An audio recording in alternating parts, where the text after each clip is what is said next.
નમસ્તે વિદ્યાર્થીઓ, આજે આપણે ભૂગોળનો લાસ્ટ પાર્ટ લઈને આવ્યા છીએ.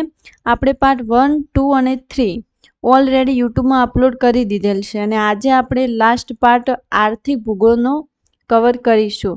તો આપણું ભૂગોળ 4 વિડીયોમાં આખો સિલેબસ ભૂગોળનો કવર થઈ ગયો છે. તો તમારે ડિસ્ક્રિપ્શનમાં આપણે પાર્ટ 1, 2 અને 3ની લિંક આપી છે.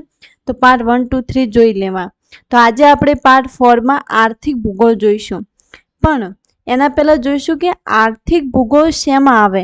આર્થિક ભૂગોળ પ્રાકૃતિક ભૂગોળમાં આવે કે આર્થિક ભૂગોળ માનવ ભૂગોળમાં આવે. તો આપણને ખબર હોવી જોઈએ કે આર્થિક ભૂગોળ એ માનવ ભૂગોળમાં આવે. સામાન્ય ભૂગોળ અને ભૌતિક ભૂગોળ એ પ્રાકૃતિક ભૂગોળમાં આવે. પણ સામાજિક ભૂગોળ અને આર્થિક ભૂગોળ એ માનવ ભૂગોળમાં આવે, એટલે કે હ્યુમન જિયોગ્રાફી. અને આપણે પાર્ટ 3માં પણ વાત કરી હતી કે હ્યુમન જિયોગ્રાફી બહુ બ્રોડ ટોપિક છે, એટલે એને આપણે ઇકોનોમી, પોલિટી કે અન્ય સબ્જેક્ટમાં એ લિંક થઈ જાય.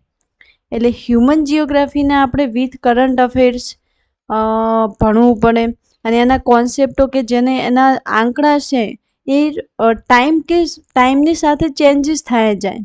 એટલે હ્યુમન જિયોગ્રાફીને આપણે સ્ટીક ના રહી શકીએ કે એક્ઝેક્ટ એની કોઈ ડેફિનેશન છે.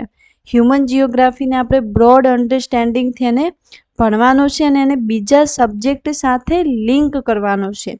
અને હ્યુમન જિયોગ્રાફી મોસ્ટલી ઇકોનોમિક સબ્જેક્ટમાં લિંક થાય છે. જે આપણે ઇકોનોમી ભણીશું તો એમાં પણ આપણે જોઈ લઈશું. તો આજે પાર્ટ 4માં આપણે આખું આર્થિક ભૂગોળ કવર કરવાના છીએ. તો આપણે જોઈ લઈએ કે આર્થિક ભૂગોળમાં સિલેબસમાં કયા કયા ટોપિક આપ્યા છે. તો સિલેબસમાં કીધું છે કે અર્થતંત્રના મુખ્ય વિભાગો. તો અર્થતંત્રના મુખ્ય વિભાગો કૃષિ, ઉદ્યોગ, સેવાઓ, તેમની મુખ્ય લાક્ષણિકતાઓ. એક મિનિટ. ઓકે, હા. તો અર્થતંત્રના મુખ્ય વિભાગોમાં કૃષિ, ઉદ્યોગ, સેવાઓ અને તેમની મુખ્ય લાક્ષણિકતાઓ. પાયાના ઉદ્યોગની વાત કરીએ તો કૃષિ, ખનિજ, જંગલ, ઈંધણ અને માનવ શ્રમ આધારિત ઉદ્યોગો, પરિવહન અને વેપાર પદ્ધતિઓ અને સમસ્યાઓ. એટલે કે બહુ સિમ્પલ સિલેબસ આપેલો છે આર્થિક ભૂગોળનો, જે આપણે સ્ટેપ બાય સ્ટેપ આખું જ કવર કરીશું આ વિડીયોમાં. તો ચલો આપણે જોઈએ કે આર્થિક ભૂગોળમાં આપણે કયા કયા બધા જ ટોપિક આપણે કવર કરી લીધા છે. તો આર્થિક પાયા એટલે કે રાષ્ટ્રીય વિકાસના 5 ક્ષેત્રો છે. આપણે જે અત્યારે સિલેબસમાં જોયું કે અર્થતંત્રના મુખ્ય વિભાગો, તો કૃષિ, ઉદ્યોગો, સેવાઓ, તેમની લાક્ષણિકતાઓ આપણે ભણીશું. પાયાના ઉદ્યોગો જે ખનિજ, કૃષિ, જંગલ, ઈંધણ અને માનવ શ્રમ આધારિત ઉદ્યોગો છે. પરિવહન, વેપાર પદ્ધતિઓ, સમસ્યાઓ બધું જોશું આપણે. એટલે સિલેબસ જો તમને ખબર છે તો જે નેક્સ્ટ ટોપિક જે આપણે ભણાવવામાં આવશે એનો તમને આઈડિયા સારો એવો આવશે. તો હવે આપણે એક ટોપિકથી સ્ટાર્ટ કરીશું કે આર્થિક પાયા રાષ્ટ્રીય વિકાસના 5 ક્ષેત્રો. એને આપણે કહ્યું કે economic foundation, the 5 sector of national development. તો પ્રાથમિક ક્ષેત્ર, પ્રાઇમરી સેક્ટર એટલે શું? એ પ્રાઇમરી સેક્ટર એટલે કે આપણા જે સેક્ટર હિસાબે, ક્ષેત્ર હિસાબે એને 5માં ડિવાઈડ કરવામાં આવ્યું છે. એમાં પ્રથમ આપણે પ્રાથમિક ક્ષેત્ર ભણીશું કે પ્રાથમિક ક્ષેત્રની સિમ્પલ ડેફિનેશન આપણે કહીએ તો કે આ ક્ષેત્ર સીધું કુદરતી સંસાધનો ઉપર નિર્ભર છે. એકદમ સિમ્પલ આની ડેફિનેશન કે પ્રાથમિક ક્ષેત્ર કુદરતી સંસાધનો ઉપર નિર્ભર છે. આ નોટ્સમાં ભણવાનો તમને બેનિફિટ એ થશે કે તમારે ખુદને કોઈ નોટ્સ બનાવવી નહીં પડે. જસ્ટ વિડીયો જોવાનો છે, ટેલિગ્રામમાં જઈને અપલોડ કરેલી ફાઇલ ડાઉનલોડ કરી અને પ્રિન્ટ કરાવી લેવાની છે. તો તમારો ઘણો બધો ટાઈમ સેવિંગ થશે. અને આમાંથી કોઈ કટ નથી કરવાનું, કારણ કે જેટલું બી નોટ્સ બનાવેલી છે બધું જ ઇમ્પોર્ટન્ટ છે. એટલે પ્રાથમિક ક્ષેત્ર એટલે કુદરતી સંસાધનો ઉપર નિર્ભર ક્ષેત્ર, એટલે એને આપણે પ્રાથમિક ક્ષેત્ર કહીએ છીએ. મુખ્ય પ્રવૃત્તિઓ કઈ કઈ છે? તો ખેતી છે, પશુપાલન, વનીકરણ એટલે કે ફોરેસ્ટ્રી, ખનન, મત્સ્યપાલન, મરઘા બતકા ઉછેર. આ જેટલી જ પ્રવૃત્તિઓ છે એ બધી કુદરતી સંસાધનો એટલે કે નેચર સાથે સંકલિત છે.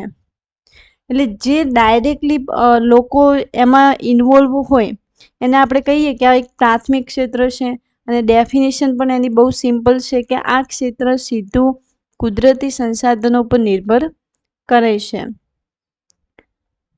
હવે એની આપણે લાક્ષણિકતાઓ જોઈશું કે રોજગારીની જો વાત કરીએ તો ભારતમાં હજુ પણ સૌથી વધુ વસ્તી એટલે કે લગભગ 46% આ ક્ષેત્રમાં કાર્યરત છે. અને આપણો ઇન્ડિયા એટલે ખેતી પ્રધાન દેશ તરીકે આપણે કૃષિ પ્રધાન દેશ કહીએ છીએ. અને કૃષિ પ્રાથમિક સેક્ટરમાં આવે છે. એટલે આજે પણ સૌથી વધુ જે લોકો વસ્તી આમાં રોકાયેલ છે. પ્રચ્છન્ન બેરોજગારી આપણે કાલે જે પાર્ટ 3માં પ્રચ્છન્ન બેરોજગારી બધી બેરોજગારીના ટાઈપ્સ આપણે ભણ્યા હતા. એમાં પ્રચ્છન્ન બેરોજગારી જોઈ હતી. તો પ્રચ્છન્ન બેરોજગારી સૌથી વધુ પ્રાથમિક ક્ષેત્રમાં જોવા મળે છે. આ તમને MCQમાં આવો ક્વેશ્ચન પૂછાઈ શકે કે પ્રચ્છન્ન બેરોજગારી સૌથી વધુ કયા ક્ષેત્રમાં જોવા મળે છે? તો પ્રાથમિક ક્ષેત્રમાં. કેમ કે જ્યારે કોઈ ખેતી કે કૃષિ સંકલન કોઈ પ્રવૃત્તિ હોય તો ફેમિલીના બધા જ મેમ્બર એમાં રોકાયેલા હોય. એમાંથી કોઈ એક મેમ્બરને ઓછું કરવામાં આવે છતાં પણ એ કામમાં કોઈ પણ પરિવર્તન આવતું નથી, તેને આપણે પ્રચ્છન્ન બેરોજગારી કહેતા હતા. તો ઘણા બધા લોકો જે કૃષિમાં પણ તમે જોશો કે એક કામ થોડાક મજૂરોની જરૂર હોય છે, ત્યાં વધારે મજૂરો કામ કરતા હોય છે. ત્યાંથી 2-4 મજૂર આપણે ઓછા કરી લઈએ તો પણ એ કામમાં કોઈ ઇફેક્ટિવ ફેરફાર થવાનો નથી, તો આપણે એને પ્રચ્છન્ન બેરોજગારી કહેતા હતા. તો એવી જ રીતે આપણે કહી શકીએ કે જે પ્રાથમિક સેક્ટર છે ને ત્યાં સૌથી વધુ આ બેરોજગારી જોવા મળશે. કારણ કે તમે કદી એવું નહીં જોયું હોય કે કોઈ કંપનીએ કોઈ એવું એમ્પ્લોય રાખ્યું હોય કે જે એમ્પ્લોય કોઈ વસ્તુ પ્રોવાઈડ ના કરતો હોય કે એમ્પ્લોયનો કોઈ રોલ ના હોય, તો કંપની એને ડાયરેક્ટલી હટાવી દેશે. એટલે કે પ્રાથમિક સેક્ટરમાં ચાલશે પણ બીજા જે સેક્ટર છે એમાં પ્રચ્છન્ન બેરોજગારી બહુ ઓછી જોવા મળશે. એટલે કે ના બરોબર છે. કોઈ પણ કંપની આપણે એક્ઝામ્પલ લઈએ કે કોઈ કંપની છે એમાં 10 એમ્પ્લોય કામ કરી રહ્યા છે, તો કંપની 10 એમ્પ્લોયનો હિસાબ રાખશે. એ જોશે કે 10 ઇફેક્ટિવ કામ કરી રહ્યા છે કે નથી. એમાંથી એક કામ જો ઇફેક્ટિવ નહીં લાગે કે એટલો એનો રોલ નહીં હોય તો એને એ હટાવી દેશે. એટલે કે ત્યાં પ્રચ્છન્ન બેરોજગારી નહીં જોવા મળે. પણ પ્રાથમિક સેક્ટરમાં પ્રચ્છન્ન બેરોજગારી સૌથી વધુ જોવા મળે છે. એટલે આ ક્વેશ્ચન MCQમાં 100% આવી શકે.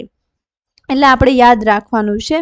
જીડીપીનો હિસ્સો તો કે નાણાકીય વર્ષ 2024-25ના અંદાજ મુજબ જીડીપીમાં તેનો હિસ્સો આશરે 17.9 એટલે કે 17.9% છે. આધાર તે દ્વિતીય ક્ષેત્ર માટે કાચો માલ પૂરો પાડે છે. હવે આપણે દ્વિતીય ક્ષેત્ર જોશું કે દ્વિતીય ક્ષેત્ર એટલે શું?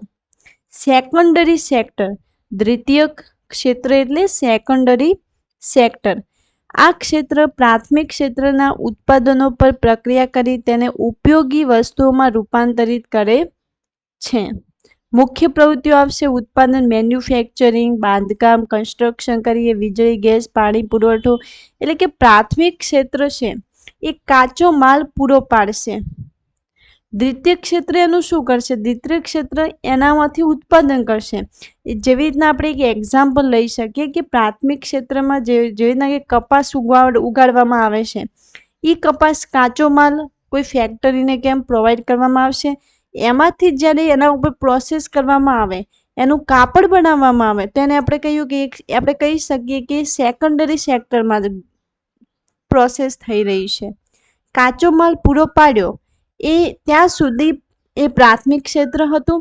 હવે એના ઉપર જ્યારે ફેક્ટરીમાં એના ઉપર પ્રોસેસ થશે, એના ઉપર એનું કાપડ બનાવવામાં આવશે, તો એને આપણે સેકન્ડરી સેક્ટર કહીશું, એટલે દ્વિતીય ક્ષેત્ર. તો એની લાક્ષણિકતાઓ શું છે? કે મૂલ્યવર્ધન, વેલ્યુ એડિશન કરે છે. એટલે શું કરશે? વેલ્યુ એડિશન કરશે. પ્રાથમિક ક્ષેત્રમાં જ્યારે કાચો માલ પ્રોવાઈડ કરવામાં આવે છે, એ કાચા માલ ઉપર કંઈક વેલ્યુ એડિશન કરશે અને એનામાંથી કંઈક એવું વસ્તુ બનાવશે જે લોકો સુધી પહોંચાડી શકાય. એટલે કે વેલ્યુ એડિશન કાચા માલની કિંમતમાં વધારો કરી ઉપયોગી માલ બનાવે છે. દાખલા તરીકે કપાસમાંથી કાપડ બનાવ્યું. હવે કપાસમાંથી જ્યારે કાપડ બનાવવામાં આવે તો તે કાપડમાં અમુક રંગનો ઉપયોગ કરવામાં આવતો હોય છે, ઘણી બધી પ્રોસેસ થતી હોય છે, ઘણું વેલ્યુ એડિશન કરવામાં આવે છે અને પછી કાપડ બનાવવામાં આવે છે. એટલે આપણે શું કર્યું કે કાચો માલ જે પ્રાથમિક ક્ષેત્ર ઉપર આપણે વેલ્યુ એડિશન કરીને જે વસ્તુ બનાવી એને આપણે દ્વિતીયક ક્ષેત્રમાં ગણીશું. જીડીપીના હિસ્સાની વાત કરીએ તો 2024-25 મુજબ આ ક્ષેત્રનો હિસ્સો અંદાજે 27.1 થી 30.6% છે અને આને બ્લુ કોલર જોબ્સ એટલે કે શારીરિક શ્રમ આધારિત કાર્યો વધુ હોય છે.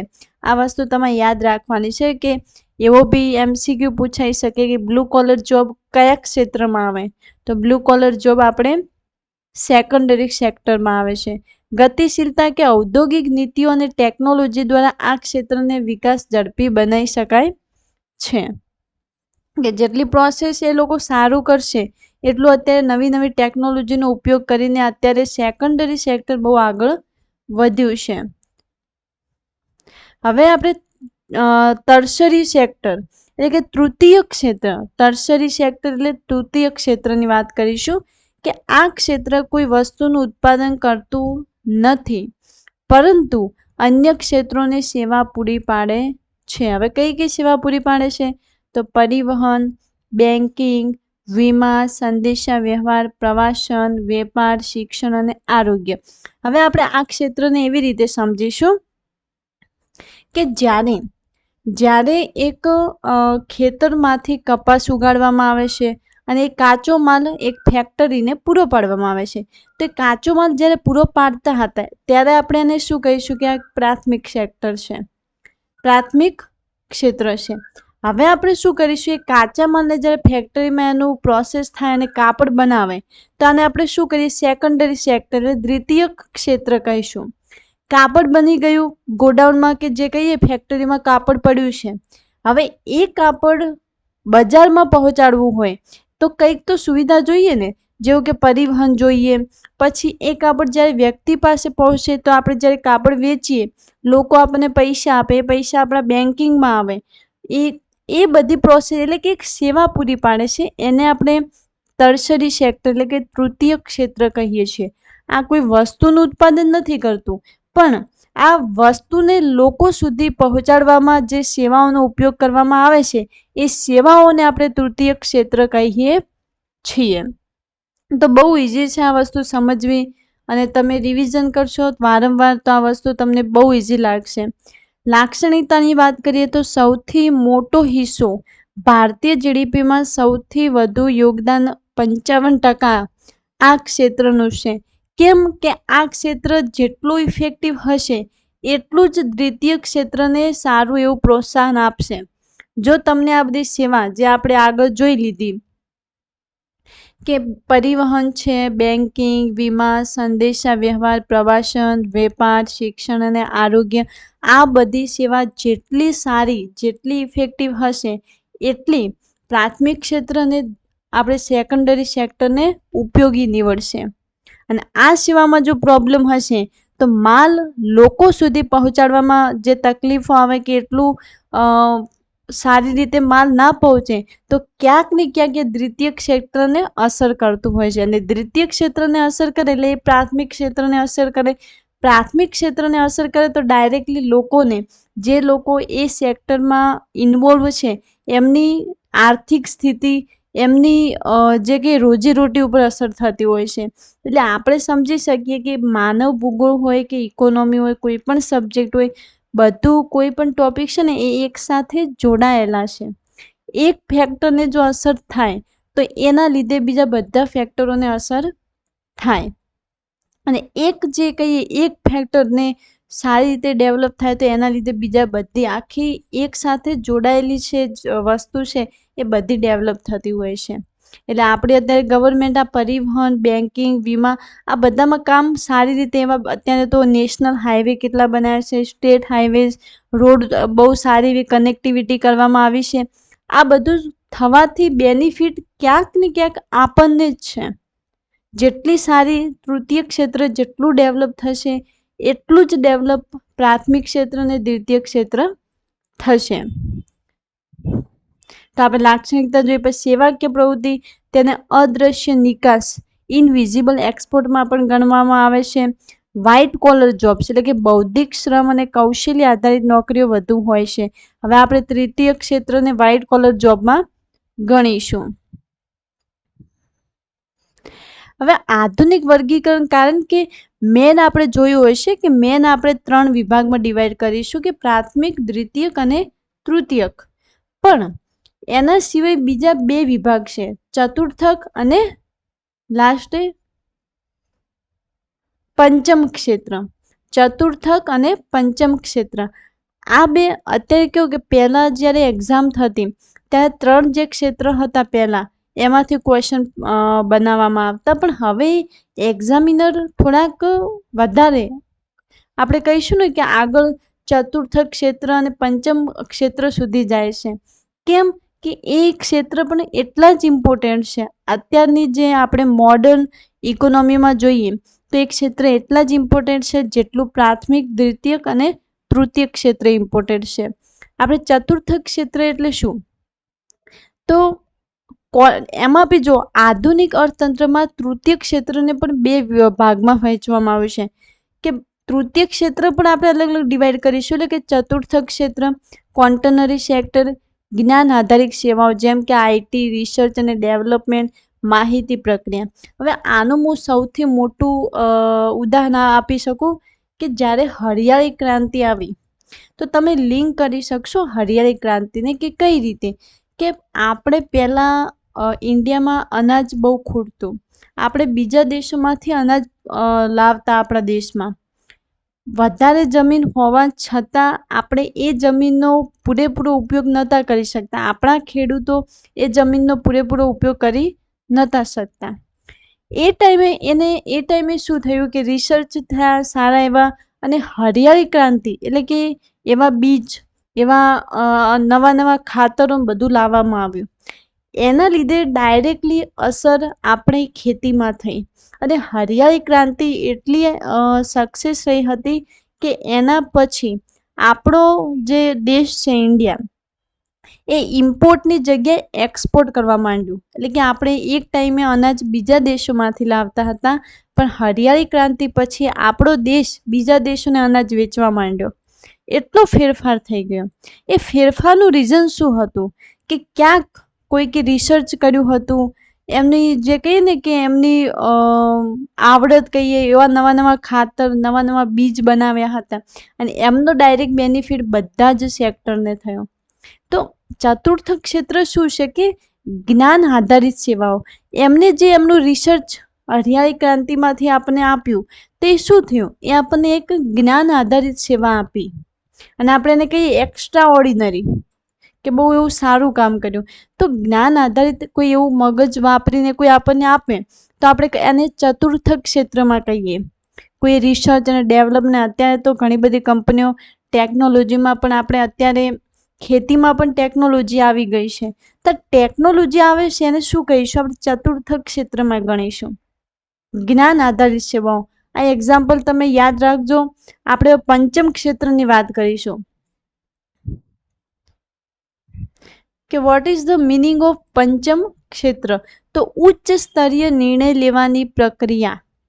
આ પંચમ ક્ષેત્ર બધાથી જે આગળ કહીએ કે સરકારી નીતિ નિર્ધારકો, ગવર્મેન્ટ પોલિસી મેકર્સ જે છે, વેપારી એક્ઝિક્યુટિવ, બિઝનેસ એક્ઝિક્યુટિવ એટલે કે જે ગવર્મેન્ટ પોલિસી બધું બધા સાથે જોડાયેલું છે. હવે ગવર્મેન્ટ કોઈ પોલિસી લાવે તો એ પોલિસી ડાયરેક્ટલી નથી આવતી આપણા સુધી.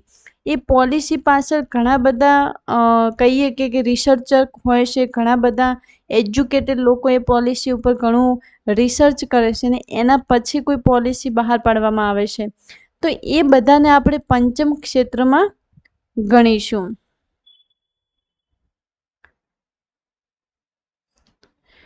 હવે આપણે હમણાં જોયું કે વ્હાઇટ કોલર ને પિંક કોલર ને યલો કલર, પણ હવે આપણે જોઈશું કે આ બધા કઈ રીતે જોડાયેલા છે અને એક્ઝામમાં ક્વેશ્ચન બને તો આપણે કેટલું યાદ રાખવાનું છે. કે જો વ્યવસાયિક કોલર વર્ગીકરણ એક આધુનિક ઓળખ છે. આ ઇન્ફોગ્રાફિક આધુનિક કાર્યબળમાં વિવિધ વ્યવસાયોને આપવામાં આવતા કલર કોડેડ વર્ગીકરણની સમજૂતી આપે છે. તે સેવા ક્ષેત્રથી લઈને ઉચ્ચ કૌશલ્ય અને પર્યાવરણલક્ષી નોકરીઓ વચ્ચેનો તફાવત સ્પષ્ટ કરે છે. હવે આપણે જોઈશું કે પિંક કોલર શેમાં આવે. તો પિંક કોલર એટલે કે આ સેવા ક્ષેત્રની ભૂમિકાઓ છે જેમાં શિક્ષકો, નર્સ અને ગ્રાહક જેવા પ્રતિનિધિઓનો સમાવેશ થાય છે. પિંક કોલરમાં શિક્ષકો, નર્સ, ગ્રાહક સેવા પ્રતિનિધિઓનો સમાવેશ થાય છે. હવે ગોલ્ડ કોલર એટલે શું? ગોલ્ડ કોલરમાં કોનો સમાવેશ થાય છે? તો ઉચ્ચ કૌશલ્ય ધરાવતા નિષ્ણાતો જેમ કે ડોક્ટરો, વકીલ અને વૈજ્ઞાનિકો આ શ્રેણીમાં આવે છે. યલો કોલર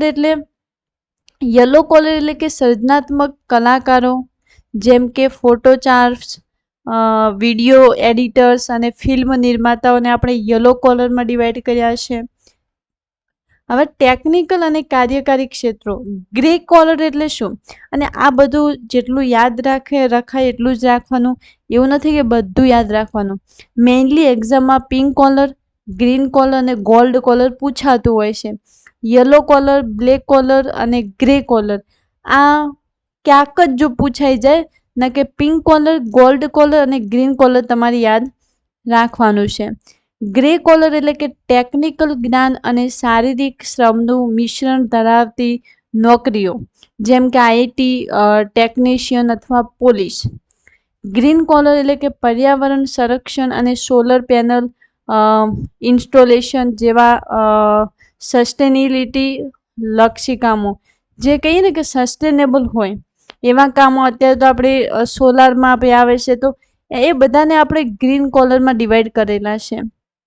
બ્લેક કોલરની વાત કરીએ તો ખાણકામ અથવા તેલ ઉદ્યોગો જેવા ક્ષેત્રો જ્યાં કામ દરમિયાન શારીરિક શ્રમ અને ગંદકીનું પ્રમાણ વધુ હોય, તો આપણે એવા ક્ષેત્રો જે કહીએ ને કે ખાણકામમાં, તો એવાને આપણે બ્લેક કોલરમાં ડિવાઈડ કર્યા છે. તો આ કેટલું છે કે આ જે આખું વર્ગીકરણ છે એમાં જેટલું તમને યાદ રહે એટલું રાખવાનું છે, પણ તમારે પિંક કોલર, ગોલ્ડ કોલર અને ગ્રીન કોલરને સ્પેશિયલી યાદ રાખવાનું છે. નેક્સ્ટ આપણે જોઈશું કે વર્તમાન આર્થિક સ્થિતિ સર્વેક્ષણ. અત્યારે આપણે 2024-25ના ડેટા મુજબ ચાલીશું કે પીઆઈબી ઇન્ડિયાના તાજા આંકડા મુજબ કે ક્ષેત્ર અને વૃદ્ધિ દર, કે આ ક્ષેત્રમાં કેટલો ગ્રોથ રેટ છે. જેવી રીતના કે એગ્રીકલ્ચરમાં, કૃષિમાં 3.8%, ઔદ્યોગિકમાં 6.2%, સેવા ક્ષેત્રમાં 7.2%. હવે આ બધા ડેટા છે ને એ એવું નથી કે એક્ઝેક્ટ તમારે યાદ રાખવાના, જસ્ટ તમને અવેરનેસ હોવી જોઈએ. હવે કોઈ પણ એક્ઝામમાં કે તમને એઝ અ કોમન સેન્સ એટલી ખબર હોવી જોઈએ કે એગ્રીકલ્ચર કે કૃષિમાં કેટલો વૃદ્ધિ દર હશે. તો કોઈ સ્ટુડન્ટ પછી એવું ના બોલે કે 40%, 50%, 60%, એટલો બધો ગ્રોથ રેટ ના હોય કોઈ પણ સેક્ટરનો. ઠીક, એટલે એક લિમિટ ખબર હોવી જોઈએ કે 3 છે, 4, 5% આના આસપાસ. નેક્સ્ટ આપણે જોઈશું કે ભારતના ઔદ્યોગિક પાયા અને વ્યાપાર ઇન્ફ્રાસ્ટ્રક્ચર સંપૂર્ણ આપણે અભ્યાસ જોઈ લઈશું એનો કે પાયાના ઉદ્યોગો. હવે એવું કે આપણને પહેલી વાત તો એવી ખબર હોવી જોઈએ કે પાયાના ઉદ્યોગો એટલે શું. પાયાના ઉદ્યોગોની ડેફિનેશન ખબર હોવી જોઈએ. તો આપણે જોઈશું કે પાયાના ઉદ્યોગો એટલે એવા ઉદ્યોગો જે અન્ય તમામ ઉદ્યોગો માટે પાયો કે કાચો માલ પૂરો પાડે છે. પાયાના ઉદ્યોગો એટલે એવા ઉદ્યોગો જે અન્ય તમામ ઉદ્યોગો માટે કાચો માલ પૂરો પાડે છે, અને આપણે પાયાના ઉદ્યોગો કહીશું. એટલે કે જેટલા પાયાના ઉદ્યોગો મજબૂત હશે એટલા જ બીજા બધા એના રિલેટેડ કે એનાથી જે કનેક્ટ છે એ ઉદ્યોગો મજબૂત હશે. હવે આપણે જોઈએ પાયાના ઉદ્યોગો કયા કયા છે. તો પહેલો કૃષિ આધારિત ઉદ્યોગો, કે એમાં સુતરાઉ કાપડ, ખાંડ, શણ, ખાદ્યતેલ, ભારત જેવા કૃષિ પ્રધાન દેશ માટે કરોડરજ્જુ સમાન છે. કયા ઉદ્યોગો? કૃષિ આધારિત ઉદ્યોગો. ખનિજ આધારિત ઉદ્યોગોની વાત કરીએ તો લોખંડ અને પોલાદ તમામ ઉદ્યોગોની માતા, એટલે કે લોખંડ તો ખનિજ ઉદ્યોગોની મેઇનમાં આવે. એલ્યુમિનિયમ, સિમેન્ટ રાષ્ટ્રની આંતરમાળખાકીય મજબૂતી ધરાવે છે. જંગલ આધારિત ઉદ્યોગોની વાત કરીએ તો કાગળ, દીવાસળી, ફર્નિચર, લાખ આ બધા ઉદ્યોગો આવશે. ઈંધણ અને બળતણ ઉદ્યોગોની વાત કરીએ તો કોલસો, પેટ્રોલિયમ, રિફાઇનરી, કુદરતી ગેસ, ઉર્જા સુરક્ષા માટે અનિવાર્ય. માનવ શ્રમ આધારિત ઉદ્યોગોની વાત કરીએ તો હીરો ઉદ્યોગ, સુરત, હસ્તકલા, અગરબત્તી, જ્યાં યંત્રો કરતાં કૌશલ્ય વધુ મહત્વનું હોય છે. હવે આ જે ચાર્ટ છે ને એ તમને પ્રિલિમ્સમાં તો કામ આવવાનું જ છે, પણ આ ચાર્ટ જો તમે મેઇન્સમાં આવું ચાર્ટ બનીને જો આવી રીતે તમે ક્વેશ્ચન લખો તો બહુ સારા એવા માર્ક્સ તમે ગેઇન કરી શકો.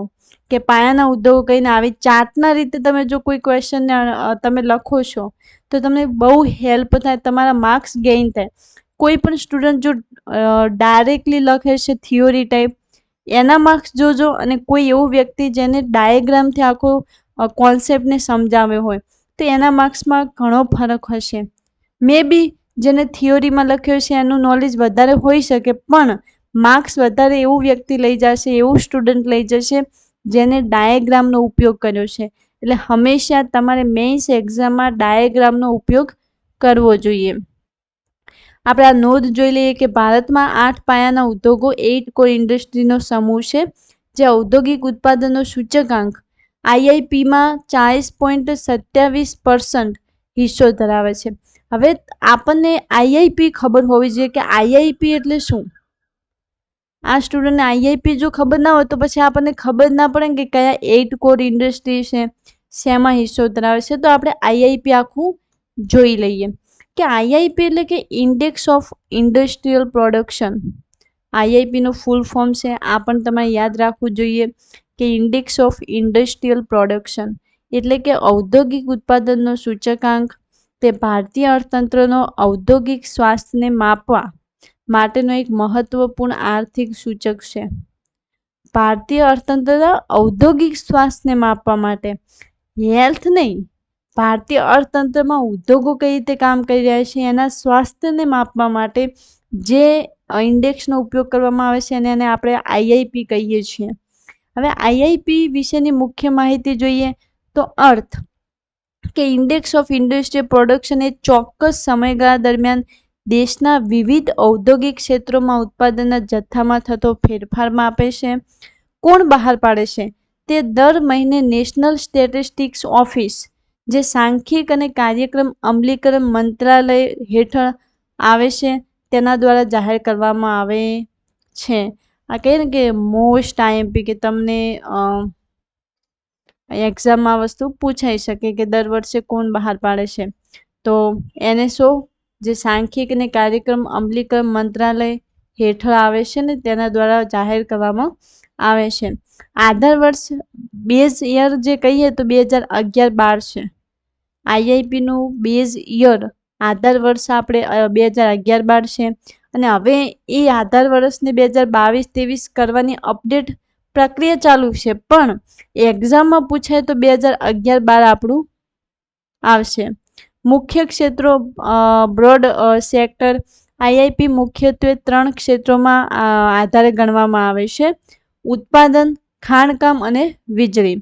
ઉત્પાદન સૌથી વધુ હિસ્સો લગભગ 77.6%, ખાણકામ લગભગ 14.3% અને વીજળી લગભગ 7.9%. 8 મુખ્ય ઉદ્યોગો કોર ઇન્ડસ્ટ્રી કહેવામાં આવે છે. આઈઆઈપીમાં સામેલ કુલ વસ્તુઓમાંથી આશરે 40.27% વજન આ 8 મુખ્ય ઉદ્યોગો ધરાવે છે, અને રિફાઇનરી પ્રોડક્ટ્સ, વીજળી, સ્ટીલ, કોલસો, ફૂડ ઓઇલ, કુદરતી ગેસ, સિમેન્ટ અને ખાતર. આને આપણે હજુ પણ ડિટેલમાં જોઈશું. તાજેતરના આંકડા જોઈશું 2026 પ્રમાણે કે વીજળીમાં 2.3% વૃદ્ધિ જોવા મળી છે. ફેબ્રુઆરીમાં 2016માં ભારતનો આઈઆઈપી ગ્રોથ 5.2% નોંધાયો હતો. ફેબ્રુઆરી એટલે કે 2026માં આઈઆઈપીનો ગ્રોથ 5.2% નોંધાયો હતો. હવે આ વસ્તુ યાદ રાખવી કે ના રાખવી? તો ના, કેમ કે આઈઆઈપી જે ઇન્ડેક્સ છે ને એ દર મહિને ચેન્જ થતું હોય છે.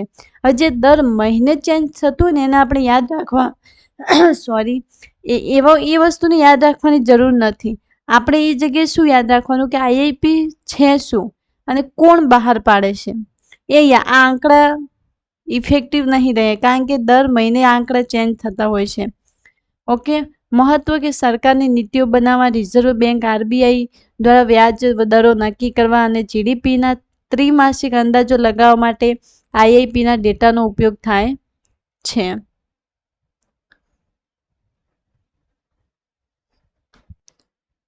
તો આપણે હવે 8 મુખ્ય પાયાના ઉદ્યોગો જોઈશું કે જે બધા એક્ઝામમાં પણ સ્પેશિયલી આ પૂછવામાં આવતા હોય છે. તો 8 જે મુખ્ય પાયાના ઉદ્યોગો છે એમાંથી સૌથી એટલે કે એક વખત યુપીએસસીમાં પણ આ ક્વેશ્ચન પૂછવામાં આવેલું છે કે સૌથી વધારે પર્સન્ટેજમાં કયાનો ફાળો વધારે હોય છે. જો આપણે જોઈશું, આપણે યુપીએસસીના ક્વેશ્ચન પણ ગુજરાતીમાં કરાવીશું, કારણ કે ઘણા બધા ક્વેશ્ચનો જીપીએસસીમાં ટ્રાન્સલેટ થઈને રિપીટ થતા હોય છે. તો અને યુપીએસસીના જે ક્વેશ્ચન છે હિન્દી અને ઇંગ્લિશમાં જ હોય છે. તો આપણે એને ગુજરાતીમાં ટ્રાન્સલેટ કરીને આ ચેનલ ઉપર કરાવીશું, કારણ કે જ્યારે બેઠા જ રિપીટ થતા હોય તો આપણને ઘણો બધો બેનિફિટ થતો હોય છે. હવે 8 મુખ્ય જે પાયાના ઉદ્યોગો છે એમાં સૌથી વધારે પહેલી જ વાત કરીશું તો પેટ્રોલિયમ રિફાઇનરી પ્રોડક્ટ, બીજું વીજળી, પછી સ્ટીલ, કોલસો, ક્રૂડ ઓઇલ, કુદરતી ગેસ, સિમેન્ટ અને ખાતર, ફર્ટિલાઇઝર. પેટ્રોલિયમ રિફાઇનરી પ્રોડક્ટનો ફાળો 28.04% છે. એવો ક્વેશ્ચન પૂછે કે જે 8 મુખ્ય પાયાના ઉદ્યોગમાં સૌથી વધારે ભાડાંક કયું છે? તો પેટ્રોલિયમ અને રિફાઇનરી પ્રોડક્ટ, અને સૌથી ઓછું ખાતર અને ફર્ટિલાઇઝર. યુપીએસસીમાં એક વખત એવો ક્વેશ્ચન પૂછવામાં આવ્યો હતો કે સૌથી વધારે ભાડાંક કોનો હતો? તો આપણને ખબર હોવી જોઈએ પેટ્રોલિયમ રિફાઇનરી પ્રોડક્ટ. હવે એવું થઈ શકે કે ઓપ્શનમાં પેટ્રોલિયમ રિફાઇનરી પ્રોડક્ટ ના આપેલું હોય અને વીજળી, સ્ટીલ, કોલસો અને ક્રૂડ ઓઇલ આપેલું હોય, તો પછી તમે કયો ટીક કરશો? તો આપણે વીજળી કરવાનું. જો પેટ્રોલિયમ ના આપેલું હોય તો વીજળી કરીશું, કારણ કે જે 4 ઓપ્શન આપ્યા છે એમાંથી સૌથી વધારે વીજળી હશે 19.85%. એટલે આ રીતે ક્વેશ્ચન ફ્રેમ થતા હોય છે અને આ જ માઇન્ડસેટ તમારે સમજવાનું છે. હવે એવું થઈ શકે કે તમે એવું જે રિમેમ્બર કરીને ગયા હોય કે ફર્સ્ટ જે પેટ્રોલિયમ રિફાઇનરી પ્રોડક્ટ જે વધારે સૌથી વધારે ભાડાંક આવશે, પણ ઓપ્શનમાં એવું ક્વેશ્ચન પૂછાય કે સૌથી વધારે ભાડાંક કયું છે અને ઓપ્શનમાં ક્યાંય પેટ્રોલિયમ રિફાઇનરી ના આપેલું હોય, તો બીજા નંબરનું આપણે યાદ રાખવાનું કે વીજળી આવશે. જો વીજળી ના હોય તો પછી સ્ટીલ આવે ના. એટલે આ વસ્તુ આપણે ખાસ યાદ રાખવાની છે અને પરીક્ષામાં આ વસ્તુ વધારે પૂછવામાં આવે છે. અને પરીક્ષામાં પર્સન્ટેજ કરતાં આ નામ પૂછવામાં આવે છે, એટલે આ વસ્તુ આપણે યાદ રાખવાની છે. હવે બીજું જોઈશું કે કાચા માલના આધારે ઉદ્યોગોનું વર્ગીકરણ કરવામાં આવ્યું છે. તો કૃષિ આધારિત ઉદ્યોગો જોઈશું તો સુતરાઉ કાપડ ભારતનો સૌથી જૂનો અને મોટો સંગઠિત ઉદ્યોગ, તે સૌથી વધુ રોજગારી આપે છે. કેન્દ્રોમાં અમદાવાદ ભારતનું જે મેન્ચેસ્ટર કહીએ છીએ, અમદાવાદને ભારતનું મેન્ચેસ્ટર કહેવામાં આવે છે. અને મુંબઈ. ખાંડ ઉદ્યોગ ભારત વિશ્વમાં ખાંડનો મોટો ઉત્પાદક છે. આ ઉદ્યોગ હવે ઉત્તર ભારતથી દક્ષિણ ભારત એટલે કે મહારાષ્ટ્ર, કર્ણાટક તરફ ખસી રહ્યો છે. કારણ શું હોય છે? વધુ સુકોઝ અને લાંબો પિલાણ સમયગાળો. ખનિજ આધારિત ઉદ્યોગની વાત કરીશું તો લોખંડ અને પોલાદ, આને આધુનિક સંસ્કૃતિની કરોડરજ્જુ કહેવામાં આવે છે. સ્થાનિકરણ કારણો કાચા માલ, કોલસો, લો અયસ્કની નજીક હોવા જોઈએ, કારણ કે તે વજન ગુમાવતા વેઇટ લોસિંગ ઉદ્યોગો છે. મુખ્ય પ્લાન્ટ્સ કહીએ તો જમશેદપુર, ભિલાઈ, રાઉરકેલા, દુર્ગાપુર, આ બધા એના મુખ્ય પ્લાન્ટ્સ આવેલા છે. એલ્યુમિનિયમની વાત કરીએ તો વીજળીનો પુષ્કળ વપરાશ કરતો ઉદ્યોગ, જે સ્થળે સસ્તી વીજળી મળે ત્યાં ઉદ્યોગ વિકસે છે. નેક્સ્ટ આપણે જોઈશું કે જંગલ આધારિત ઉદ્યોગો, કાગળ ઉદ્યોગ, પોચું લાકડું, વાંસ અને ઘાસના ઉદ્યોગો. અન્ય કહીએ તો લાખ છે, રાસ છે, ટર્પેન્ટાઇન, ફર્નિચર ઉદ્યોગ, આ બધું જંગલ આધારિત ઉદ્યોગો છે. ઈંધણ અને બળતણ. અને બીજી વાત કે ઉદ્યોગો જ્યારે એમનું ઇન્ફ્રાસ્ટ્રક્ચર બનાવવામાં આવે છે તો એવી જ જગ્યાએ બનાવે છે કે જ્યાંથી કાચો માલ નજીક પડે. એટલે હવે જંગલ આધારિત જે ઉદ્યોગો છે, જ્યાં કે વાંસનું કે લાકડાના વાંસના જો ઉદ્યોગો છે તો એ જંગલ નજીક હશે, યા એવી જગ્યાએ હશે કે જ્યાં કાચો માલ એમને નજીક પડતો હોય અને આસાનીથી ઉપલબ્ધ થતો હોય. ઈંધણ બળતણ આધારિત ઉદ્યોગોની વાત કરીશું તો પેટ્રોકેમિકલ્સ, સનરાઈઝ ઇન્ડસ્ટ્રી તરીકે ઓળખાય છે. ગુજરાત આમાં મોખરે છે. જામનગર રિફાઇનરી વિશ્વની સૌથી મોટી ગણાવવામાં આવે છે. કુદરતી ગેસ એટલે કે પ્રદૂષણ મુક્ત ઉર્જા સ્ત્રોત તરીકે પણ ગણવામાં આવે છે. માનવ શ્રમ આધારિત ઉદ્યોગોની વાત કરીએ તો હીરા ઉદ્યોગ, અને આપણે ગુજરાતના બધા સ્ટુડન્ટને ખબર હોવી જોઈએ કે સુરત વિશ્વનું 90% એટલે કે 90% વધુ હીરા કટિંગ અને પોલિશિંગનું કામ કરે છે. તો કયું શહેર? સુરત. અને અત્યારે પણ જેટલા સ્ટુડન્ટો અત્યારે વિડીયો જોઈ રહ્યા છે તો એમના બી પાસ્ટમાં કે કોઈ ફેમિલી મેમ્બર પહેલાં કેવું હતું કે હીરા ઘસવાના કામમાં વધારે એ લોકો ઇન્વોલ્વ હતા. આપણા પણ ફાધર કહીએ કે અંકલ કે કોઈ પણ તમે જોશો કે પાસ્ટમાં સુરત, અમદાવાદ કે કોઈ પણ જગ્યાએ હીરા ઘસવાનું કામ વધારે કરવામાં આવતું. ને આજે પણ આપણું સુરત 90% હીરા કટિંગ અને પોલિશીનું કામ કરે છે. હસ્તકલા એટલે કે કચ્છી ભરતકામ, પટોળા એ પાટણમાં આવેલું છે. નેક્સ્ટ આપણે જોઈશું કે ઉદ્યોગોની મુખ્ય સમસ્યાઓ શું છે. કોઈ પણ વસ્તુ એક્ઝિસ્ટ કરે ને તો એની પોઝિટિવ અને નેગેટિવ બંને સાઈડ હોય છે. જ્યારે આપણે પોઝિટિવ સાઈડ ભણીએ તો એની નેગેટિવ સાઈડ પણ જોવી પડે કે એનું શું શું ઇફેક્ટ રહેશે અને શું વસ્તુ એને અફેક્ટ કરશે. હવે ઉદ્યોગોની મુખ્ય સમસ્યા શું છે કે ટેકનોલોજી, જૂની ઉત્પાદન પદ્ધતિઓને કારણે ઓછી કાર્યક્ષમતા છે. લોજિસ્ટિક ખર્ચની વાત કરીએ તો ભારતમાં લોજિસ્ટિક ખર્ચ જીડીપીના 14% છે, જે વિકસિત દેશોમાં 8 થી 9% હોય છે. હવે આપણને એવું જોઈએ કે લોજિસ્ટિક ખર્ચ એટલે શું, કારણ કે જો લોજિસ્ટિક ખર્ચ જ આપણને ખબર નહીં હોય તો આપણે આ વસ્તુ સમજી નહીં શકીએ. રોકાણની વાત કરીએ તો એમએસએમઈ ક્ષેત્રમાં પૂરતા મૂડીરોકાણનો અભાવ છે. તો આપણને એમએસએમઈ શું છે એ પણ ખબર હોવી જોઈએ. એ પણ આપણે નેક્સ્ટ સ્લાઇડમાં લેવાના છીએ. જમીન સંપાદન, નવા ઉદ્યોગો સ્થાપવા માટે જમીન મેળવવાની જટિલ પ્રક્રિયા છે. તો ક્યાંક ને ક્યાંક આ બધા ફેક્ટર ઉદ્યોગને અફેક્ટ કરતા હોય છે. સરકાર શું કરી રહી છે આ બાબતે? તો PLI scheme, product linked incentive, ઉત્પાદન વધારવા માટે નાણાકીય પ્રોત્સાહન આપે છે. અને સરકાર આ બધી સમસ્યાને જોઈને નવી નવી પોલિસીઓ, નવી નવી સ્કીમો બહાર પાડતી હોય છે. પીએમ ગતિ શક્તિની વાત કરીએ તો આંતરમાળખાકીય સુવિધાઓ સંકલિત વિકાસ માટે મેક ઇન ઇન્ડિયા 2.0 ભારતને વૈશ્વિક મેન્યુફેક્ચરિંગ હબ બનાવવા માટે. તો ઘણી બધી અત્યારે ગવર્મેન્ટની સ્કીમો પર આ વસ્તુ ઉપર કામ કરી રહી છે. હવે આપણે જોઈશું કે લોજિસ્ટિક ખર્ચ એટલે શું. લોજિસ્ટિક ખર્ચ એટલે શું કે લોજિસ્ટિક ખર્ચ એટલે કોઈ પણ વસ્તુને તેના ઉત્પાદન સ્થળ જેમ કે ફેક્ટરીથી લઈને ગ્રાહક સુધી પહોંચાડવા માટે થતો તમામ ખર્ચને આપણે લોજિસ્ટિક ખર્ચ કહીએ છીએ. આ વસ્તુ બહુ તમને આખી લાઈફ ટાઈમ આ સેન્ટેન્સ યાદ રહેવું જોઈએ કે લોજિસ્ટિક ખર્ચ એટલે કોઈ પણ વસ્તુને તેના ઉત્પાદન સ્થળ જેમ કે ફેક્ટરીથી લઈને ગ્રાહક સુધી પહોંચાડવા માટે થતો તમામ ખર્ચ એને આપણે લોજિસ્ટિક ખર્ચ કહીએ છીએ.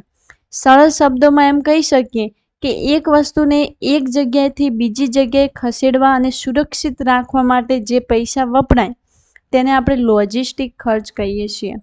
તેમાં મુખ્યત્વે નીચેની બાબતોનો સમાવેશ થાય છે. પહેલો, પરિવહન ખર્ચ, ટ્રાન્સપોર્ટેશન કોસ્ટ, ટ્રક, ટ્રેન, વિમાન કે જહાજ દ્વારા માલ મોકલવાનું ભાડું અને બળતણ એને આપણે લોજિસ્ટિક ખર્ચમાં ગણીએ છીએ.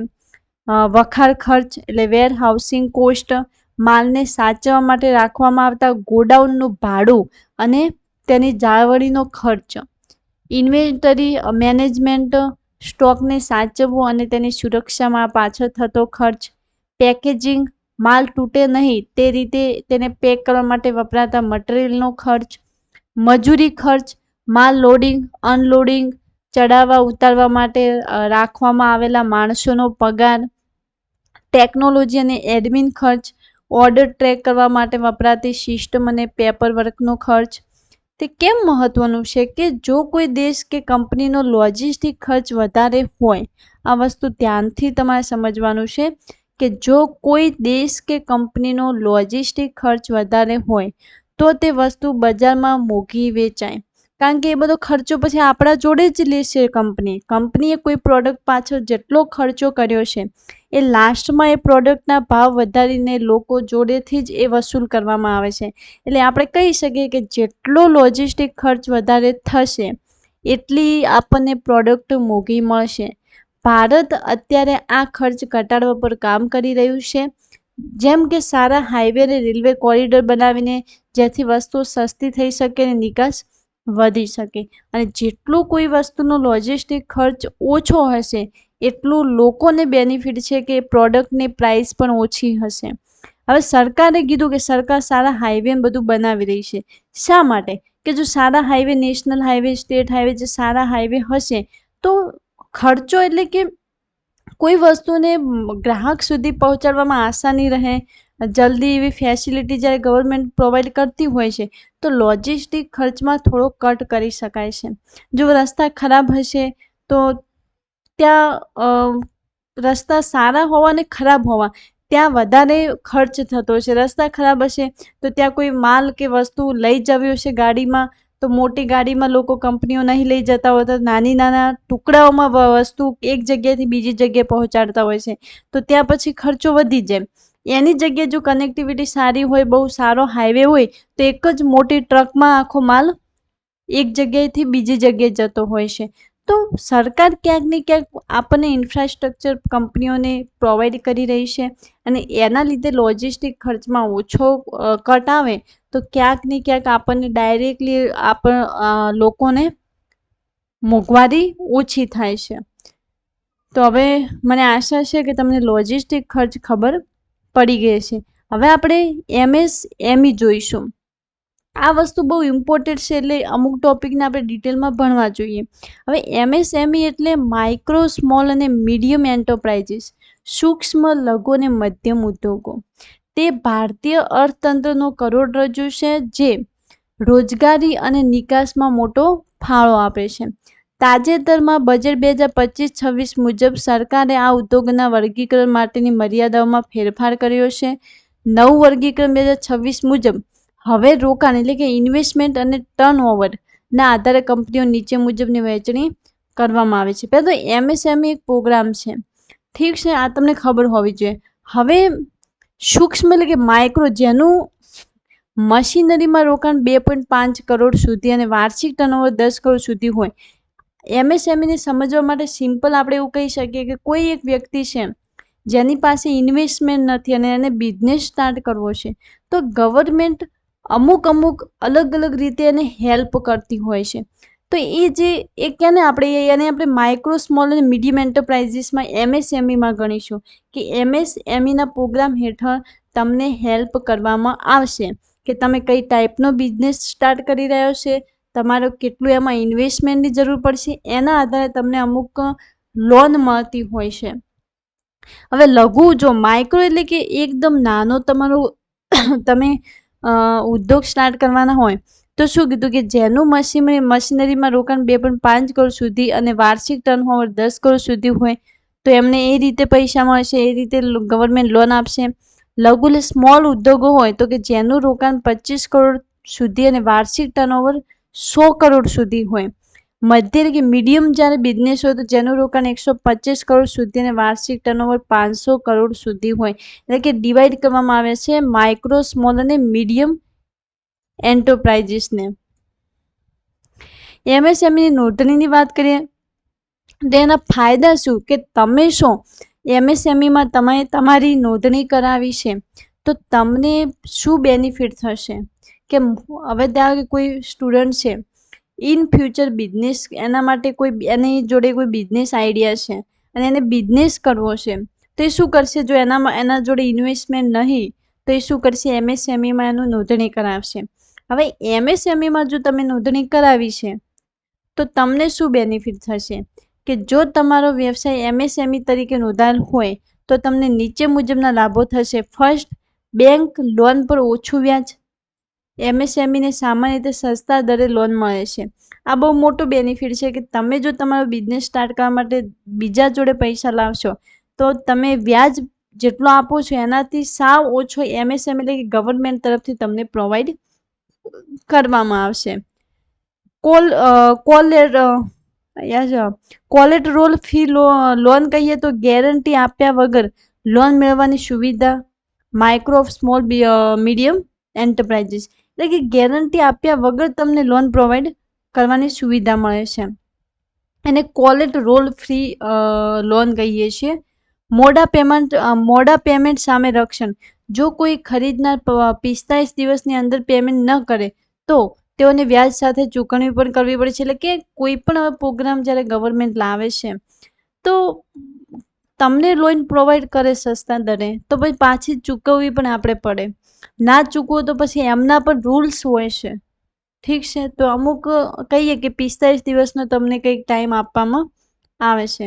સરકારી સબસિડી તો ટેકનોલોજી અપગ્રેડેશન અને વીજળીના બિલમાં છૂટછાટ જેવી અનેક યોજનાનો લાભ સરકારી ટેન્ડરમાં એમએસએમઈને પ્રાધાન્ય આપવામાં આવે છે. એટલે કે ઘણો બધો બેનિફિટ થાય કે ટેન્ડર જ્યારે બહાર પાડવામાં આવે તો તમારો જો બિઝનેસ એમએસએમઈમાં નોંધવામાં આવેલો હોય તો તમને બેનિફિટ રહે છે. તમે તમારા વ્યવસાયની નોંધણી ભારત સરકારના ઉદ્યમ પોર્ટલ પર મફતમાં કરી શકો છો અને એ તમને એમએસએમઈમાં નોંધણી કરશો તો તમને ઘણો બધો બેનિફિટ થશે. એટલે લાસ્ટમાં કહેવાનો પર્પઝ એ છે કે તમને એમએસએમઈ શું છે એનો કોન્સેપ્ટ થોડો ખબર હોવી જોઈએ. હજુ કોઈ સ્ટુડન્ટ છે એને બહુ ડિટેલમાં ભણવું છે તો તમે સર્ચ કરીને એમએસએમઈ વિશે ભણી શકો, પણ આટલું એક્ઝામ પૂરતું ઇનફ છે. હવે તમે જ્યારે કોઈ કરંટ અફેર્સ કરી રહ્યા છો તો એમએસએમઈના રિલેટેડ કોઈ ટોપિક આવે ને તો તમને તરત લાઇટ થશે કે હા એમએસએમઈની વાત આવી, તો તમે કરંટ અફેર્સ સારી રીતે યાદ રાખી શકશો. જો તમને એમએસએમઈ વિશે ની કંઈ ખબર જ નથી ત્યારે જો તમે કોઈ કરંટ અફેર્સમાં એમએસએમઈનું જોશો તો તમને કંઈ ખ્યાલ નહીં આવે. એટલે આ કોન્સેપ્ટ ક્લિયર છે તો તમને માનવ ભૂગોળના ટોપિક તમે કરંટ અફેર સાથે લિંક કરી શકશો. બીજી વાત કે એમએસએમઈ એ ઇકોનોમિકનો પણ બહુ ઇમ્પોર્ટન્ટ પાર્ટ છે. એટલે ઇકોનોમિક જ્યારે આપણે ભણીશું તો ફરીથી આ ટોપિક આવવાનો છે તો રિવિઝન બી થઈ જશે અને મે બી એ વધારે ડીપમાં ઇકોનોમિકમાં આપણે એ ટોપિકને ભણીશું. નેક્સ્ટ જઈશું કે પરિવહન અને વેપાર. પરિવહનના પ્રકારો કયા કયા છે તો સડક છે, રેલવે છે, જળમાર્ગ છે અને હવાઈ છે. હવે સડક એટલે કે છેવાડાના સ્થળો સુધી જોડાણ, લાસ્ટ માઇલ કનેક્ટિવિટી. રેલવે એટલે ભારે માલ સામાન અને લાંબા અંતર માટે સસ્તું રહે છે. જળમાર્ગ આંતરરાષ્ટ્રીય વેપાર માટે સૌથી સસ્તું માધ્યમ. ભારતનો 95% વેપાર જળમાર્ગે થાય છે. હવાઈ એટલે કિંમત અને જલ્દી બગડી જતી વસ્તુ માટે હવાઈ જહાજવાળું વધારે ઇમ્પોર્ટન્ટ રહેશે. વેપારની પદ્ધતિઓની વાત કરીએ તો મુક્ત વેપાર એટલે કે ફ્રી ટ્રેડ, દ્વિપક્ષીય વેપાર, WTOના નિયમો મુજબ વેપાર થતા હોય છે વર્લ્ડ ટ્રેડ ઓર્ગેનાઇઝેશન ના. FTA એટલે ફ્રી ટ્રેડ અગ્રીમેન્ટ. હવે તમે ઘણી વખત ન્યૂઝમાં સાંભળશો કે આપણી ગવર્મેન્ટે બીજી કન્ટ્રી સાથે ફ્રી ટ્રેડ અગ્રીમેન્ટ કર્યું. તો શું ફ્રી ટ્રેડ અગ્રીમેન્ટ શું છે એક વખત આપણે એક મિનિટ તો ફ્રી ટ્રેડ અગ્રીમેન્ટ આપણે મોટું જોઈએ કારણ કે ઇકોનોમીનો આઈડો ટોપિક છે ને ઇકોનોમિકમાં આપણે ડિટેલમાં ભણીશું. અત્યારે ખાલી એટલી તમને ખબર હોવી જોઈએ કે ફ્રી ટ્રેડ અગ્રીમેન્ટ એવું છે કે જ્યારે ઇન્ડિયા કોઈ બીજી કન્ટ્રી સાથે ફ્રી ટ્રેડ અગ્રીમેન્ટ કરે છે તો એ જ્યારે આપણે એક્સપોર્ટ ઇમ્પોર્ટ કરીશું તે ટેક્સમાં ફેરફાર કરવાનો, એટલે કે ટેક્સ નથી આપવો પડતો. આપણે ઇન્ડિયા ધારો કે જાપાન સાથે ફ્રી ટ્રેડ અગ્રીમેન્ટ કર્યું હોય તો પછી જ્યારે આપણે ઇમ્પોર્ટ અને એક્સપોર્ટ જાપાન સાથે કરીશું તો ત્યાં ટેક્સ વચમાં નહીં આવે. એટલે ફ્રી ટ્રેડ અગ્રીમેન્ટમાં તમને ઘણો બેનિફિટ થતો હોય છે અને ફ્રી ટ્રેડ અગ્રીમેન્ટના બીજા ઘણા બધા નિયમો પણ હોય છે, પણ અત્યારે તમને દ્વિપક્ષીય વેપાર કરારો યાદ મોટું હોવું જોઈએ. આ ડિટેલમાં જે કંઈ WTO, FTA આ બધા ઇકોનોમીના ટોપિક છે જે આપણે ડિટેલમાં ભણવાના છીએ. અને બધો જે વેપાર અત્યારે દુનિયામાં થઈ રહ્યો છે વર્લ્ડ ટ્રેડ ઓર્ગેનાઇઝેશનના નિયમો વધારે થઈ રહ્યો છે. પરિવહન, સડક અને રેલવે. હવે સડક માર્ગની વાત કરીએ તો પરિવહનના માધ્યમો આર્થિક વિકાસની ગતિ નક્કી કરે છે કે જેટલું પરિવહન સારું હશે એટલો આપણો આર્થિક વિકાસ સારો હશે. સડક માર્ગની વાત કરીએ તો વિશેષતા તે ડોર ટુ ડોર છેવાડાના વ્યક્તિ સુધી સેવા પૂરી પાડે છે. ભારતમાં વિશ્વનું બીજું સૌથી મોટું સડક નેટવર્ક છે. વર્ગીકરણ રાષ્ટ્રીય ધોરીમાર્ગો, નેશનલ હાઈવે, રાજ્ય ધોરીમાર્ગો, સ્ટેટ હાઈવે અને ગ્રામીણ રસ્તાઓ છે. મહત્વની યોજનાઓ ગોલ્ડન ક્વોડ્રિલેટરલ, સુવર્ણ ચતુર્ભુજ, ભારતમાં પરિયોજના, આવી બધી ઘણી બધી યોજના સડક માર્ગને વિકસાવવા માટે ગવર્મેન્ટે લાવેલ છે. રેલવેની વાત કરીએ તો રેલવેની વિશેષતા ભારે માલ સામાનના લાંબા અંતરના વહન માટે સૌથી સસ્તું અને અનુકૂળ. વર્તમાન ટ્રેન્ડ કેવો છે કે ડેડિકેટેડ ફ્લાઇટ કોરિડોર, DFC ખાસ માલગાડીઓ માટેનો ટ્રેક, અન્ય Vande Bharat bullet train project, આ બધું અત્યારે વિકસાવી રહ્યું છે આપણા કન્ટ્રીમાં. પરિવહન જળમાર્ગ અને હવાઈ માર્ગની વાત કરીએ તો જળમાર્ગની વાત કરીએ તો આંતરરાષ્ટ્રીય એટલે કે ભારતનો 95% વેપાર કદ મુજબ સમુદ્ર માર્ગે થાય છે. મુખ્ય બંદરો કંડલા, દીનદયાલ પોર્ટ, મુંબઈ, મુન્દ્રા, આ બધા પોર્ટ ઉપરથી આપણો જળમાર્ગ એટલે કે વેપાર થતો હોય છે. આંતરિક એટલે રાષ્ટ્રીય જળમાર્ગો, નેશનલ વોટરવેઝનો વિકાસ, સાગરમાલા પરિયોજના, બંદરો આધુનિકરણ અને પોર્ટલેટ ડેવલપમેન્ટ. હવે બીજી વાત કે સાગરમાલા પરિયોજના અને ભારતમાલા પરિયોજના, તો આ ખબર હોવી જોઈએ ડિફરન્ટ કે ભારતમાલા પરિયોજના સડક માર્ગના રિલેટેડ છે અને સાગરમાલા પરિયોજના એ જળમાર્ગે છે, એટલે કન્ફ્યુઝન નથી થવાનું. અને બીજું કે આપણે તો ગુજરાતીમાં પેલું કહીએ ને કે સાગર એટલે દરિયો, એટલે આપણને યાદ રહેશે કે દરિયો માર્ગ સાગરમાલા પ્રોજેક્ટ એને જળમાર્ગે રિલેટેડ છે. એટલે ભારતમાલા અને સાગરમાલામાં આપણે કન્ફ્યુઝ નથી થવાનું. હવાઈ માર્ગ લક્ષણો કે ઝડપી પરંતુ ખર્ચાળ છે, ઉપયોગી, કિંમતી વસ્તુઓને જલ્દી બગડી જતી વસ્તુઓ, પેરિસેબલ ગુડ્સ માટે આર્યુ શ્રેષ્ઠ છે. યોજના ઉડાન યોજના પ્રાદેશિક કનેક્ટિવિટી વધારવા માટે, એટલે કે ઘણી બધી યોજનાઓ આના રિલેટેડ લાવી છે અને એમાંથી એક છે ઉડાન. વેપાર આંતરિક અને આંતરરાષ્ટ્રીય. હવે આપણે જોઈએ કે વેપાર એ વસ્તુઓ અને સેવાઓની આપ લે છે, એટલે કે આપણે હમણાં જ ભણ્યા ઇમ્પોર્ટ એક્સપોર્ટ, પણ શું ઇમ્પોર્ટ અને એક્સપોર્ટ શું છે એ આપણે ભણીશું. આંતરિક વેપાર દેશની સરહદની અંદર થતો હોય એને આપણે આંતરિક વેપાર કહીએ છીએ, કે દેશની અંદર જ રાજ્યમાં થતો હોય કે એક રાજ્યથી બીજા રાજ્યમાં થાય યા રાજ્યની અંદર જ થતો હોય, દેશની અંદર થતો હોય એને આપણે આંતરિક વેપાર કહીએ છીએ.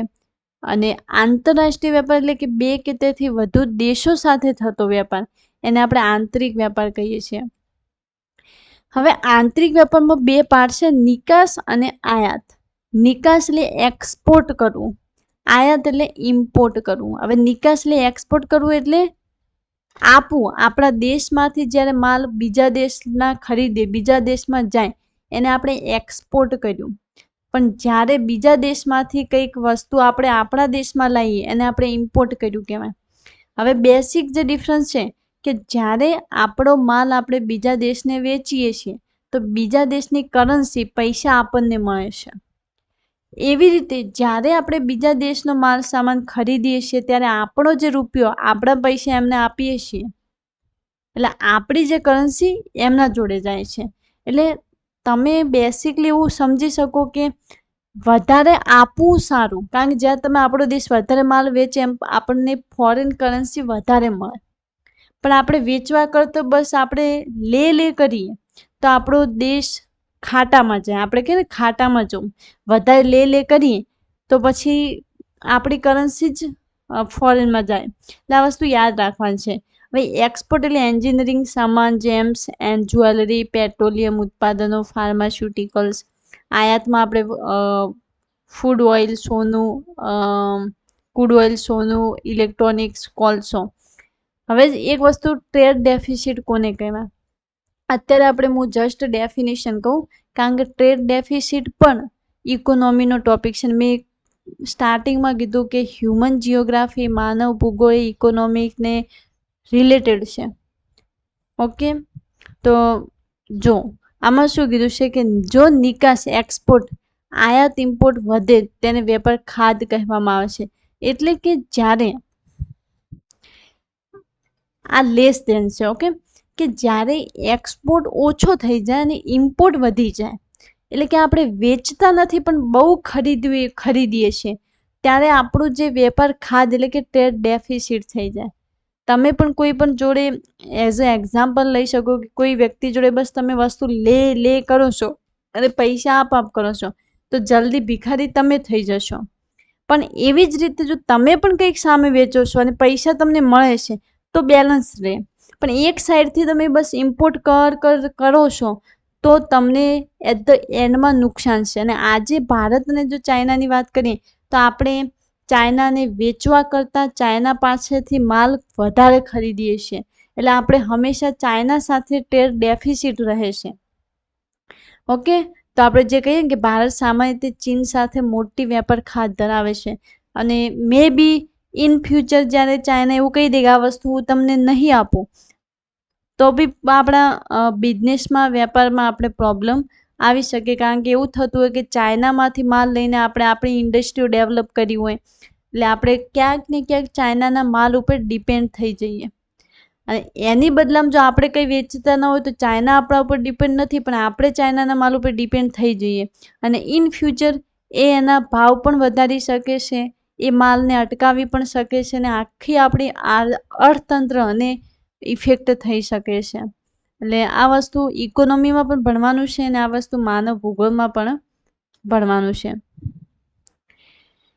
હવે આપણે વેપાર પદ્ધતિઓ અને લોજિસ્ટિક સમસ્યાઓ જોશો. લોજિસ્ટિક ખર્ચ આપણે જોઈ લીધો, એટલે હવે તમે સારી રીતે સમજી શકશો.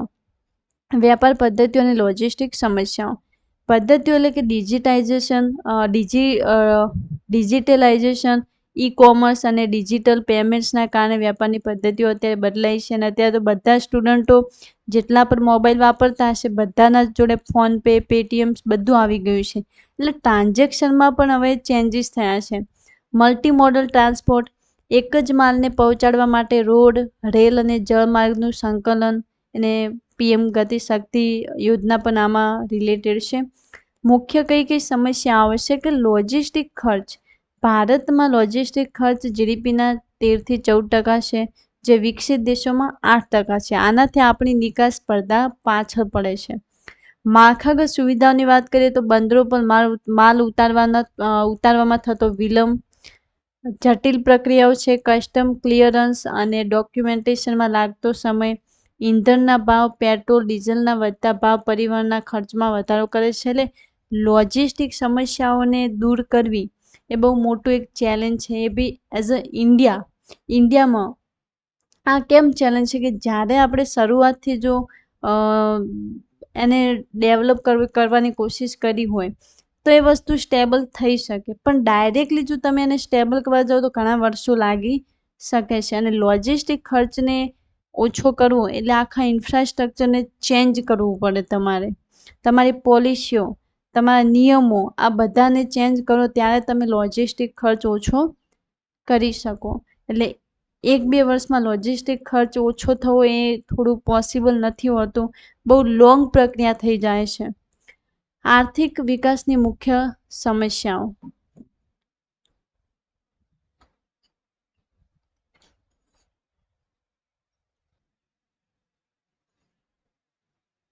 એક મિનિટ હો.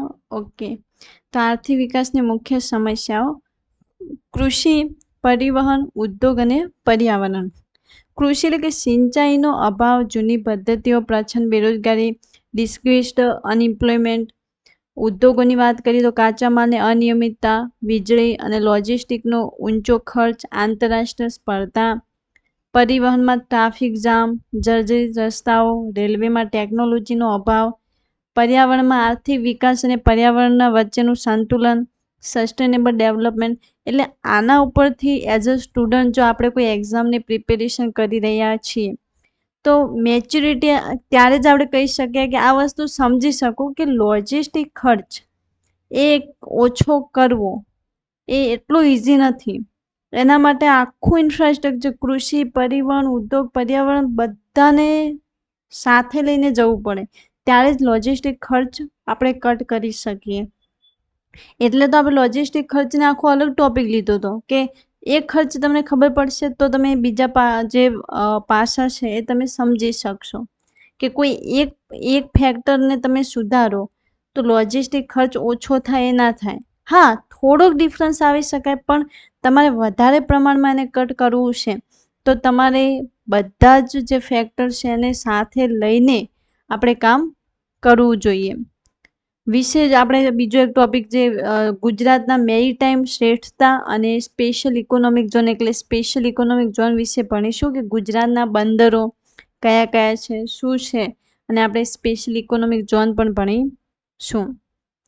તો ગુજરાતના મુખ્ય બંદરોને તેમની વિશેષતા, આ આપણે ટોપિક એટલે લીધો છે કારણ કે બંદરો વેપારથી જોડાયેલા છે અને વેપાર એ આપણા માનવ ભૂગોળમાં એક ટોપિક છે. એટલે આને સારી રીતે સમજવું કે આ તમને ડાયરેક્ટલી ઇકોનોમિકમાં હેલ્પ કરશે. તો ગુજરાતના બંદરોમાં દીનદયાળ પોર્ટ કંડલામાં આવેલું છે અને ભારતનું સૌથી મોટું આપણે સરકારી બંદર પણ કહી શકીએ. ઉપનામ કહીએ તો gateway two north India. Alang Sosiya વિશ્વનું સૌથી મોટું શિપ રિસાયકલિંગ જહાજ ભાંગવાનું કેન્દ્ર છે અને ઘણા બધા વિદ્યાર્થીઓ એ સાઈડથી આવતા હોય તો અલંગ જવું જોઈએ એક વખત, કારણ કે અમે પણ ગયા હતા તો ત્યાં તમને આ બધું જે જહાજનું રિસાયકલિંગ કઈ રીતે થાય છે તમને જોવા મળશે. તો તમારે અલંગ એક વખત વિઝિટ કરવું જોઈએ. તમે એઝ અ ગુજરાતના છો તો તમારે અલંગ જવું જોઈએ. ત્યાં તમને આખું વેપારનું સ્ટ્રક્ચર, એમનું શિપ, એટલા મોટા મોટા જહાજો અને એમનું રિસાયકલિંગ બધું ત્યાં જોવા મળે છે. મુન્દ્રા પોર્ટની વાત કરીએ તો ભારતનું સૌથી મોટું ખાનગી અને કન્ટેનર પોર્ટ છે. 2026ના અહેવાલ મુજબ તે હવે ભારતનું સૌથી મોટું ઓટોમોબાઈલ એક્સપોર્ટ ગેટવે પણ બન્યું છે. Code Mundra port. દહેજ અને હઝીરાની વાત કરીએ તો રાસાયણિક અને પેટ્રોકેમિકલ્સ વેપાર માટેના મુખ્ય કેન્દ્રો છે અને ગુજરાત પાસે એક મુખ્ય મેજર અને 48 ગૌણ એટલે કે નોન મેજર બંદર આવેલા છે. હવે લોજિસ્ટિક હબ અને ઇન્ફ્રાસ્ટ્રક્ચરની વાત કરીએ તો ગુજરાતનું લોજિસ્ટિક ક્ષેત્રે સતત દેશમાં અગ્રેસર રહ્યું છે. શા માટે કે બિઝનેસમાં પણ આપણે ઇન્ડિયામાં જોઈએ તો બિઝનેસમાં સૌથી આગળ કોઈ રાજ્ય હોય તો આપણું ગુજરાત છે. ગરવી ગુજરાત. અને ગુજરાત લોજિસ્ટિક ક્ષેત્રે સતત દેશમાં અગ્રેસર રહ્યું છે. ઇન્ટિગ્રેટેડ લોજિસ્ટિક માસ્ટર પ્લાન છે આપણી જોડે.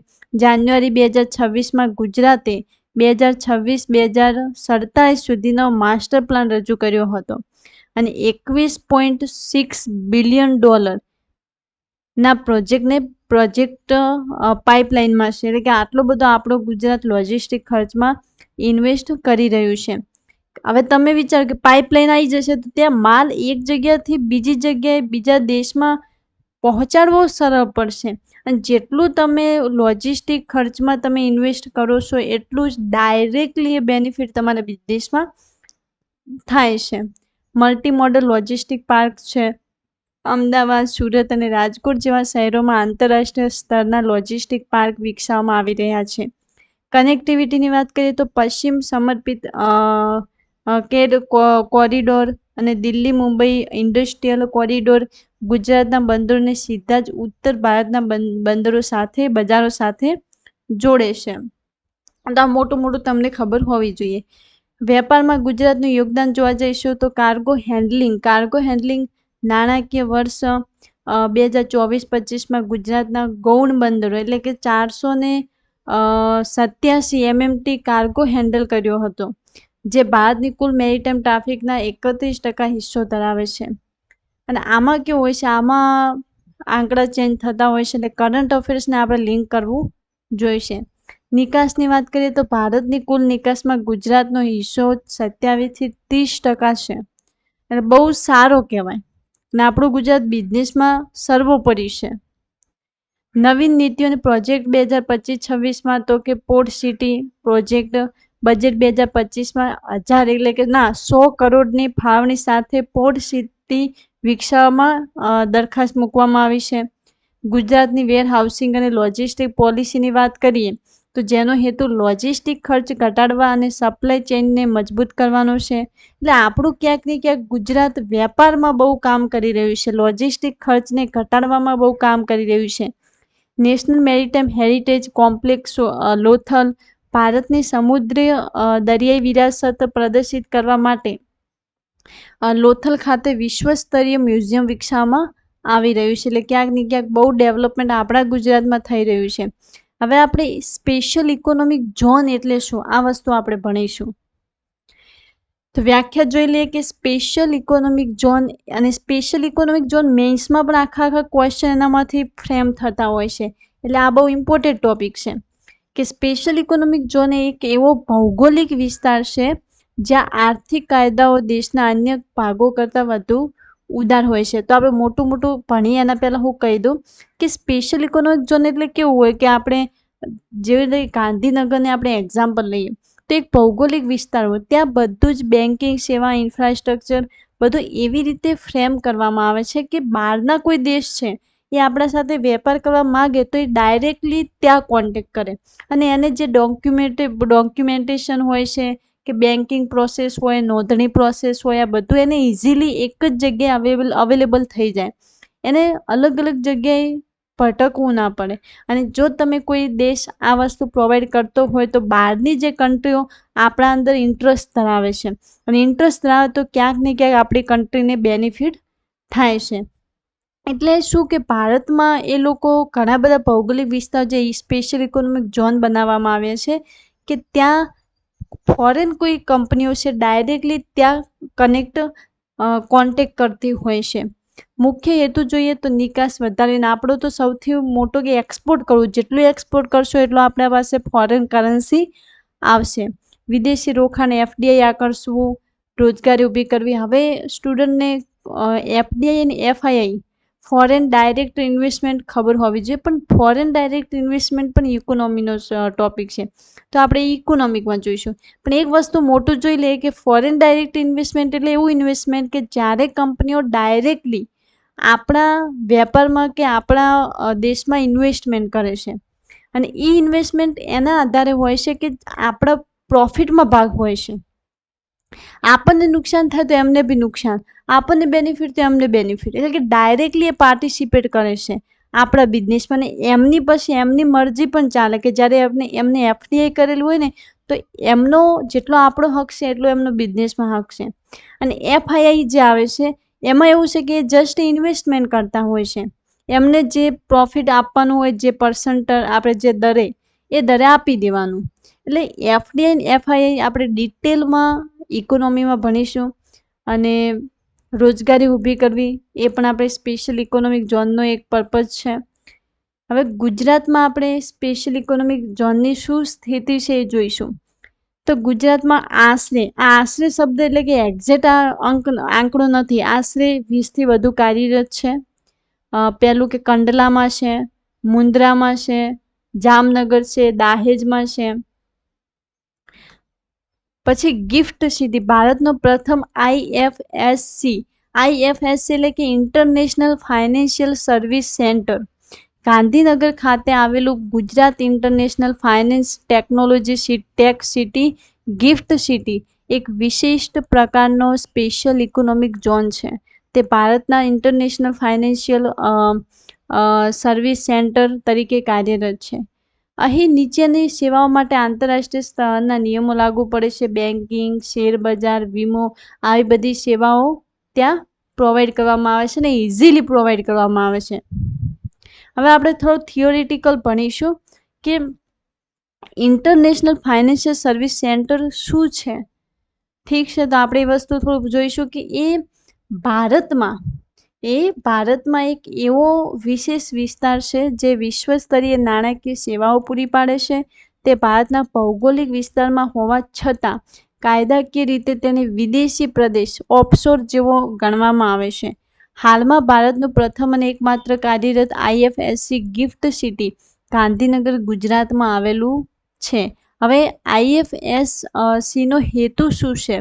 તો ભારતીય કંપનીઓ જે અત્યાર સુધી દુબઈ, સિંગાપોર કે લંડન જેવા દેશોમાંથી નાણાકીય સેવાઓ લેતી હતી તેમને તે બધી સેવાઓ ભારતમાં જ પૂરી પાડવી, વિદેશી રોકાણને આકર્ષવું અને ભારતને વૈશ્વિક નાણાકીય કેન્દ્ર બનાવવું. પૂરી પાડવામાં આવતી સેવાઓ કઈ કઈ છે? તો બેન્કિંગ છે, શેરબજાર, વીમો, એસેટ મેનેજમેન્ટ, બેન્કિંગમાં વિદેશી ચલણમાં લોન અને ખાતાની સુવિધા આપવી, શેર બજારમાં આંતરરાષ્ટ્રીય સ્તરે સ્ટોક એક્સચેન્જ જેમ કે ઇન્ડિયા ઇન્ડેક્સ, ઇન્ડિયન ઇન્ડેક્સ જે આવે છે. વીમોની વાત કરીશું તો આંતરરાષ્ટ્રીય વીમા અને પુનઃ વીમાની સેવાઓ, એસેટ મેનેજમેન્ટ તો મ્યુચ્યુઅલ ફંડ અને પોર્ટફોલિયો મેનેજમેન્ટ. હવે મ્યુચ્યુઅલ ફંડ અને પોર્ટફોલિયો બધું ઇકોનોમિકમાં આપણે ભણીશું કારણ કે ટોપિક ઇકોનોમીના છે. એટલે IFCA નિયમનકારી સંસ્થામાં આ સેન્ટરનું સંચાલન અને નિયમન કરવા માટે ભારત સરકારે ઇન્ટરનેશનલ ફાઇનાન્શિયલ સર્વિસ સેન્ટર ઓથોરિટીની સ્થાપના કરી છે. તેનું મુખ્ય મથક પણ ગિફ્ટ સિટીમાં જ છે, ગાંધીનગર. તે RBI, સેબી, IRDAI અને આ બધું તમે યાદ ના રાખો તો પણ ચાલે, કારણ ઘણી વખત સ્ટુડન્ટને એમ થાય કે આટલું બધું યાદ રાખવાનું. ના, મોટું ખબર હોવી જોઈએ કે ઇન્ટરનેશનલ ફાઇનાન્શિયલ સર્વિસ સેન્ટર શું છે, કે જે અમુક સેવાઓ પૂરી પાડે છે. હવે એવું પૂછી શકે કેવી સેવાઓ, લાઈક કે બેન્કિંગ, શેર બજાર, વીમો, એસેટ મેનેજમેન્ટ. આટલું ખબર હોય ને તો બહુ છે, આટલું ઇનફ છે. આ તો આપણે થિયોરિટિકલ થોડું જોવું પડે, બાકી તમારે એટલું ખબર રાખવાની છે કઈ કઈ સેવાઓ પૂરી પાડે છે. અને આપણે ગિફ્ટ સિટીમાં એ અત્યારે એક્ઝિસ્ટ કરે છે. જે તમામ સંસ્થાઓ સત્તાઓ ધરાવે છે, જેથી બધી પ્રક્રિયાઓ ઝડપી બને છે. રોકાણકારો માટે ફાયદા, ટેક્સમાં છૂટ. અહીં કામ કરતી કંપનીઓ 10 વર્ષ સુધી 100% આવકવેરામાં મુક્તિ મળે છે. GST અને સ્ટેમ્પ ડ્યુટી, વ્યવહારો પર GST અને સ્ટેમ્પ ડ્યુટી લાગતી નથી. સરળ નિયમો છે. વિદેશી રોકાણ માટેના નિયમો વધુ ઉદાર અને સરળ છે. ટૂંકમાં IFSC ગિફ્ટ સિટી એ ભારતનું ન્યુયોર્ક કે સિંગાપુર જેવું આર્થિક કેન્દ્ર છે, જે વૈશ્વિક સ્તરે વેપાર અને નાણાકીય વ્યવહારો માટે બનાવવામાં આવ્યું છે. એટલે હવે તમે સમજી ગયા છો આપણે કેટલું યાદ રાખવાનું છે કે કઈ કઈ સેવા પૂરી પાડે છે અને આપણને કયા બેનિફિટ થાય છે. બેનિફિટ જેવા કે ટેક્સમાં છૂટ મળશે, GST સ્ટેમ્પ ડ્યુટીમાં સરળ નિયમો છે. આ બધું આપણને યાદ રાખવાનું છે. હવે આપણે સ્પેશિયલ ઇકોનોમિક ઝોનના ફાયદા જોઈ લઈએ કે વિદ્યાર્થીઓને પરીક્ષામાં લખવા માટે આ મુદ્દાઓ બહુ કામ આવશે. ઇન મેન્સમાં તો બહુ કામ આવશે. પ્રિલિમ્સમાં તો આપણે MCQ હોય છે. કરમુક્તિ, ટેક્સ એક્ઝેપ્શન, નિકાસમાંથી થતી આવક પર આવકવેરાના ઇન્કમ ટેક્સમાં રાહત મળે છે. ડ્યુટી ફ્રી આયાત sorry guys, duty free import એટલે કે કાચા માલ અને મશીનરી આયાત પર કસ્ટમ ડ્યુટી લાગતી નથી. સિંગલ વિન્ડો ક્લિયરન્સ, તમામ વહીવટી મંજૂરી એક જ સ્થળે મળી રહે છે. એટલે કે ફોરેન કંપનીઓને બીજે કયા જગ્યાએ ભટકવું નથી પડતું, એક જ જગ્યાએ એમને બધી જ ફેસિલિટી મળી રહે, એટલે અમને આસાન પડે. અને જેટલું એમને ઇઝી લાગે એટલું એ લોકો વધારે આપણા દેશમાં ઇન્વેસ્ટ કરે છે. હવે કોઈ પણ વસ્તુનું જેટલું ફાયદા હોય, અમુક એના પોઝિટિવિટી હોય તો નેગેટિવિટી બી રહેવાનું. તો આપણે જોઈએ કે પડકારો શું છે, તો કે દેશ બિલ. સરકાર હવે સ્પેશિયલ ઇકોનોમિક ઝોનને એક્ટને બદલે દેશ છે એટલે કે ડેવલપમેન્ટ ઓફ એન્ટરપ્રાઇઝીસ અને સર્વિસ હબ બિલ લાવવાની તૈયારીમાં છે, કારણ કે જેથી સ્થાનિક બજારો પર માલ વેચવાનો સરળ બને. હવે કેવું થાય કે આપણે સ્પેશિયલ ઇકોનોમિક ઝોન બનાવ્યા, ફોરેન કંપનીઓ આપણા દેશમાં આવી ગઈ, ઇન્વેસ્ટમેન્ટ કર્યું, તો ક્યાંક ને ક્યાંક ફોરેન કંપનીઓ પણ વધારે કમાવાય છે. તો આપણા જે સ્થાનિક બજારને નુકસાન થાય, કારણ કે સ્થાનિક બજારને એ સેવા પૂરી પાડવામાં નથી આવતી, ફોરેન કંપનીઓને પૂરી પાડવામાં આવે તો આપણા બજારને ઇફેક્ટ થાય છે. એટલે હવે આપણે એવું બિલ લાવવું જોઈએ કે જે ફોરેન કંપનીઓની સાથે સાથે આપણા સ્થાનિક વેપારીઓને પણ મદદ કરે. આપણે એક કહેવત છે કે ઘરના છોકરા, એ કહેવત કઈ છે, જો તમને યાદ હોય તો કોમેન્ટમાં લખી શકો કે ઘરના છોકરા ભૂખે મરે અને બારે સેવા કરીએ એ વાવ થઈ જાય. કે બહારની ફોરેન કંપનીઓને તમે મસ્ત બધું ઇન્ફ્રાસ્ટ્રક્ચર અને સેવાઓ બધું આપો છો, અંદર જે આપણા દેશના જ વેપારીઓ છે એમના માટે કંઈ નહીં. તો એમના માટે બી સરકારે હવે એક દેશ બિલ લાવવાની તૈયારીમાં છે કે જે ફોરેન કંપનીઓની સાથે સાથે આપણા સ્થાનિક બજારને પણ ડેવલપ કરશે, સ્થાનિક વેપારોને પણ હેલ્પ કરશે. જમીન સંપાદન, લેન્ડ એક્વિઝિશન કે ફળદ્રુપ જમીનને મેળવવામાં ખેડૂતોનો વિરોધ ઘણીવાર અવરોધરૂપ બને છે, કારણ કે ઘણી વખતે આપણે જ્યારે સ્પેશિયલ ઇકોનોમિક ઝોન બનાવવો હોય, ભૌગોલિક બહુ જમીનની જરૂર પડે તો ખેડૂતો ઘણી વખત આપતા નથી, કારણ કે એ વધારે જગ્યા રોડતું હોય છે. એટલે આ બધી ચેલેન્જીસ, કોઈ પણ વસ્તુમાં ચેલેન્જીસ હોય જ છે. તો આજનો આપણો આર્થિક ભૂગોળ પૂરું થાય છે. આર્થિક ભૂગોળના જે ટોપિક ઘણો મોટો આમાં સિલેબસ આર્થિક ભૂગોળનો નહોતો, જેટલો હતો આપણે લઈ લીધું છે. આપણું ભૂગોળ જે જીપીએસસી ક્લાસ 1-2નું 4 પાર્ટમાં આખું ભૂગોળ આપણે વ્યવસ્થિત રીતે કવર કરી લીધું છે. હવે નેક્સ્ટ આપણે બીજો સબ્જેક્ટ પોલિટી સ્ટાર્ટ કરવાના છીએ, જેમાં આખું જીપીએસસી ક્લાસ 1-2નું આખું પોલિટી આપણે કવર કરી લઈશું ને એક્ઝામ સુધી આપણે બધું જ કવર કરવાના છીએ. MCQ અને સિલેબસ, અમુક એક્ઝામ હોલમાં હેક્સ, પેપર ક્વેશ્ચન કઈ રીતે હેન્ડલ કરવું, બધું જ આ ચેનલમાં આપણે પ્રોવાઈડ કરવાના છીએ. તો લાઈક કરજો, સબસ્ક્રાઈબ કરજો. નાની ચેનલ છે એટલે ખોવાઈ ન જાય, એટલે માટે સબસ્ક્રાઈબ કરીને રાખજો. તમને એક્ઝામમાં બહુ હેલ્પ થશે. તો આપણો આજે 4 પાર્ટમાં ભૂગોળ કમ્પ્લીટ થયું છે. નેક્સ્ટ આપણે પોલિટી લેવાના છીએ. તો ચલો મળીએ પોલિટીમાં. અને આ PDF તમને ટેલિગ્રામમાં આપણે અપલોડ કરી દઈશું, એટલે તમને ટેલિગ્રામમાં PDF મળી જશે. એટલે ટેલિગ્રામ ખાસ કરીને જોઈન કરી લેવું PDF માટે. તો ચલો ગાઈસ, મળીએ આપણે નેક્સ્ટ વિડીયોઝમાં.